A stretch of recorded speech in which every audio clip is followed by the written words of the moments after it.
شہباز گل کا عمران خان کی آنکھ کے حوالے سے عمران خان کو جس طرح سے پیم سے لے جایا گیا اس پر بات کریں گے، اور عمران خان کے ساتھ ملاقات کے لیے سہیل آفریدی کی طرف سے پوری کوشش کی گئی۔ شہباز گل نے اس پر بھی بھرپور طریقے سے بات کی ہے۔ انہوں نے ایک خاتون کا بھی ذکر کیا ہے۔ اس خاتون کو آپ یوں سمجھ لیں کہ یہ ایلیٹ کلاس کی محفلوں میں بیٹھا کرتی ہیں، پہلے ہی بیٹھا کرتی تھی، آج کل بھی بیٹھا کرتی ہیں، خبر کی صورت میں دور کی کوڑی لاتی ہیں، وہ سچی ہو یا پھر سچی نہ ہو۔ شہباز گل کی طرف سے ان کے بارے میں بھی کہا گیا۔ شہباز گل نے اور کئی صحافیوں کے بارے میں بھی بات کی، لیکن انہوں نے اگر بات نہیں کی تو جن کو وہ جیدادی کہتے ہیں ان کے بارے میں بات نہیں کی کہ عمران خان کی آنکھ کے بارے میں انہوں نے کیا رد عمل دیا ہے، اور جن کو شہباز کے لونڈا لپاڑا کہتے ہیں ان کے بارے میں بھی انہوں نے بات نہیں کی۔ ایک تو اس خاتون کے حوالے سے انہوں نے بات کی جن کے بارے میں ہم نے کہا کہ ایلیٹ کلاس کی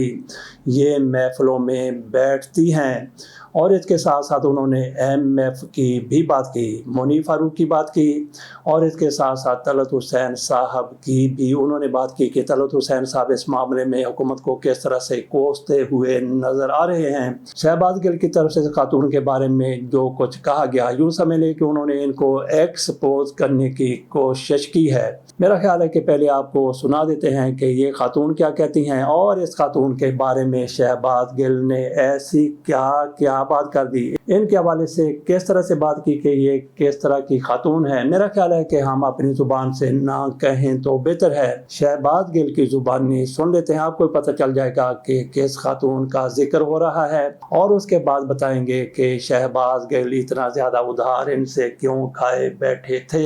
دوسری طرف یہ ہے کہ غریدہ فاروقی صاحبہ کا ٹویٹ آپ کے سامنے میں رکھنے لگا ہوں۔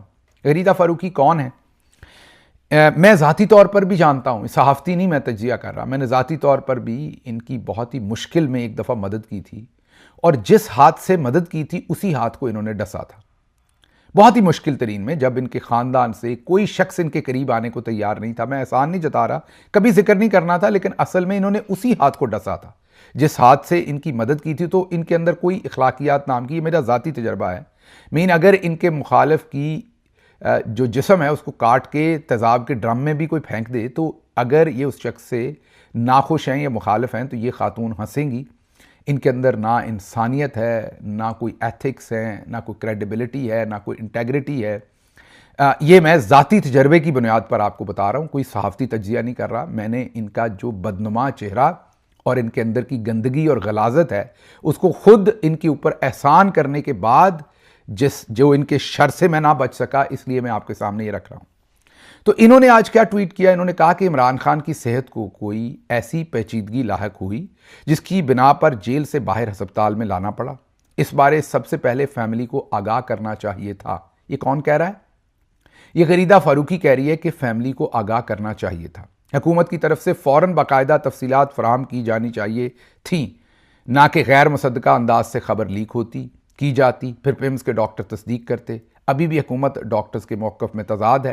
وزیر اطلاعات نے بتایا کہ 20 منٹ کا پروسیجر تھا، جبکہ مختلف ذرائع کہہ رہے ہیں کہ 3 گھنٹے سے زائد کا آپریشن تھا۔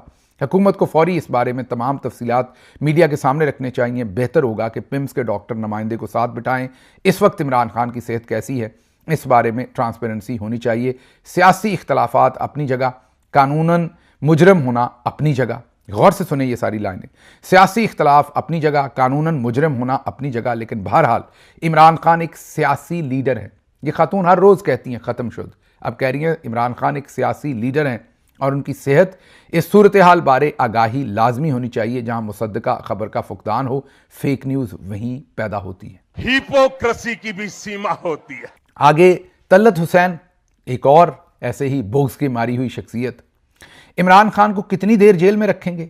بندہ بشر ہے، عمر زیادہ ہے، جیسے بھی حالات میں رکھا ہوا ہے، جیل ہی ہوتی ہے۔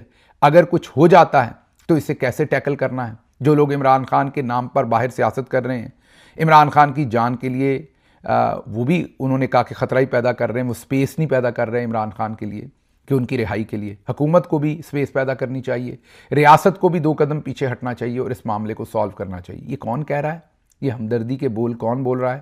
طلعت حسین۔ آگے چلتے ہیں، جو ایم ایف ہے، جس کو سارے ہی ایم ایف کہتے ہیں، منیف فاروق، جو اتنا بڑا منیف فاروق صاحب ہیں MF ہیں، وہ کہہ رہے ہیں کہ تلخیاں بڑھنے کی وجہ یہ ہے کہ ذاتی طبی معالج سیاسی نہیں ہوتا۔ اگر عمران خان صاحب سے ان کے ذاتی طبی معالج کی ملاقات ہو جائے تو کون سا آسمان ٹوٹ پڑے گا؟ یہ ملاقات ہونی چاہیے تھی۔ جب نواز شریف قید تھے تو یہی نون لیگ کہتی تھی کہ ان کے ذاتی معالج ڈاکٹر عدنان کی میاں صاحب تک رسائی ہونی چاہیے تاکہ وہ ان کی صحت کے بارے میں جان سکیں۔ اس طرح اگر شوکت خانم کے ڈاکٹرز عمران خان کو دیکھنا چاہیں تو اس میں کوئی بڑی بات نہیں۔ منیب فاروق، اب انہوں نے بھی یہ کہا۔ اب یہ تینوں سٹیٹمنٹس آپ نے سن لی، تینوں سٹیٹمنٹ بہت ہی اچھی ہیں آن سرفس آف اٹ، لیکن یہ کہاں سے نکل رہی ہیں؟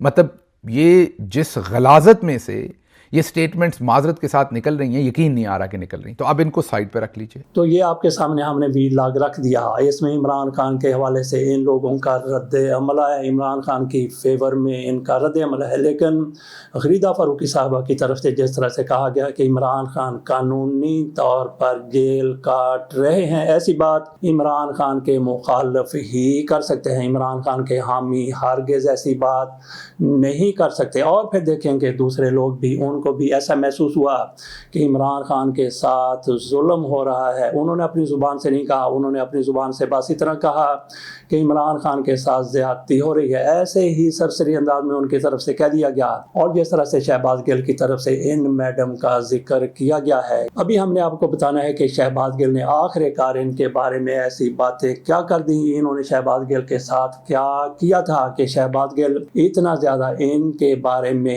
اشتعال میں آتے ہوئے نظر آتے ہیں۔ ایک ویلاگ میں انہوں نے بالکل بتایا تھا کہ ان کی طرف سے ان کے ساتھ کیسا سلوک کیا گیا اور کس موقع پر سلوک کیا گیا تھا۔ یہاں پہ چلتے چلتے یہ بھی بات کر لیں کہ غریدہ فاروقی صاحبہ نہ صرف عمران خان کے حوالے سے آج کل ایسی باتیں کرتی ہیں کہ عمران خان کو جیل جو ہوئی ہے درست ہوئی اور عمران خان ختم ہو گیا، مک گیا، ان کی سیاست نہیں رہی۔ کل عمران خان اقتدار میں آئیں گے تو یہی بیبیاں اور یہی بابو عمران خان کے ارد گرد ہی گھما کریں گے۔ جس طرح سے جنرل ضیاء الحق کی طرف سے کہا گیا تھا کہ میں اشارہ کروں تو سیاستدان دم ہلاتے ہوئے چلے آئیں گے، اسی طرح سے یہ لوگ بھی عمران خان کے پیچھے پیچھے یا پھر آگے آگے ناچتے ہوئے، رقص کرتے ہوئے، ناچتے ناچتے گھنگرو توڑتے ہوئے، عمران راز خان ایسا کہتے ہیں کہ ناچتے ناچتے گھنگرو توڑتے ہوئے ہمیں نظر آئیں گے۔ چلتے ہیں شہباز گل کی طرف کہ ان کو اس بی بی کی طرف سے کیا کہا گیا تھا، لیکن اس سے پہلے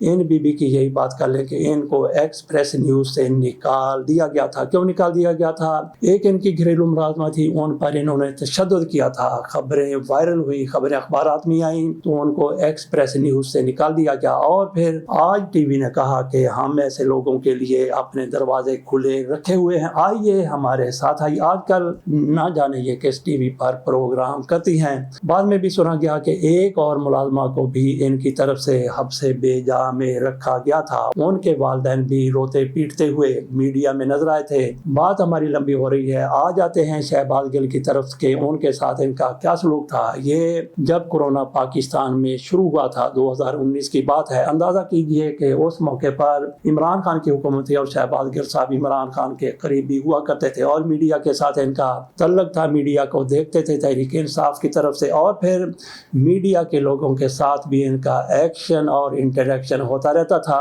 تو غریدہ فاروقی صاحبہ کو بھی کورونا ہو گیا۔ یاد کیجئے کہ کورونا کے شروع کے دنوں میں کس طرح سے اس کو خوفناک طریقے سے پیش کیا جاتا تھا، کوئی دوسرے کے ساتھ ہاتھ ملانے کے لیے تیار نہیں ہوتا تھا۔ ان کا علاج کرنے کے لیے ڈاکٹرز بھی ان دنوں اتنے زیادہ اویئر نہیں تھے، کئی ڈاکٹر بھی کورونا کا شکار ہوئے اور دنیا سے جاتے رہے۔ شروع میں اتنی زیادہ احتیاط کی جاتی تھی کہ کورونا کے لوگوں کو الگ رکھ دیا جاتا تھا، جس کو قرنطینہ کہا جاتا تھا، کوارنٹائن بھی اس کو کہتے تھے، بالکل مریض کو الگ کر کے رکھ دیا جاتا تھا۔ اسی طرح سے ہاسپٹلز میں وارڈ بھی ان کے لیے الگ بن گئے تھے۔ شروع میں جب کوئی اس کا شکار ہو گیا، اس کا جنازہ بھی اندازہ کیجئے کہ کس طرح سے بغیر نہلائے کفن پہنا دیا جاتا تھا، وہ بھی بڑی مشکل سے پہنا جاتا تھا، اور میت کو کوئی بھی ہاتھ لگانے کے لیے تیار نہیں ہوتا تھا۔ یہ بھی ہم نے دیکھا کہ کس طرح سے جنازے کی منجی کو یا پھر تابوت کو کس طرح سے لوگ احتیاط کے ساتھ پکڑتے تھے، قبر میں اتارتے تھے اور گھروں کو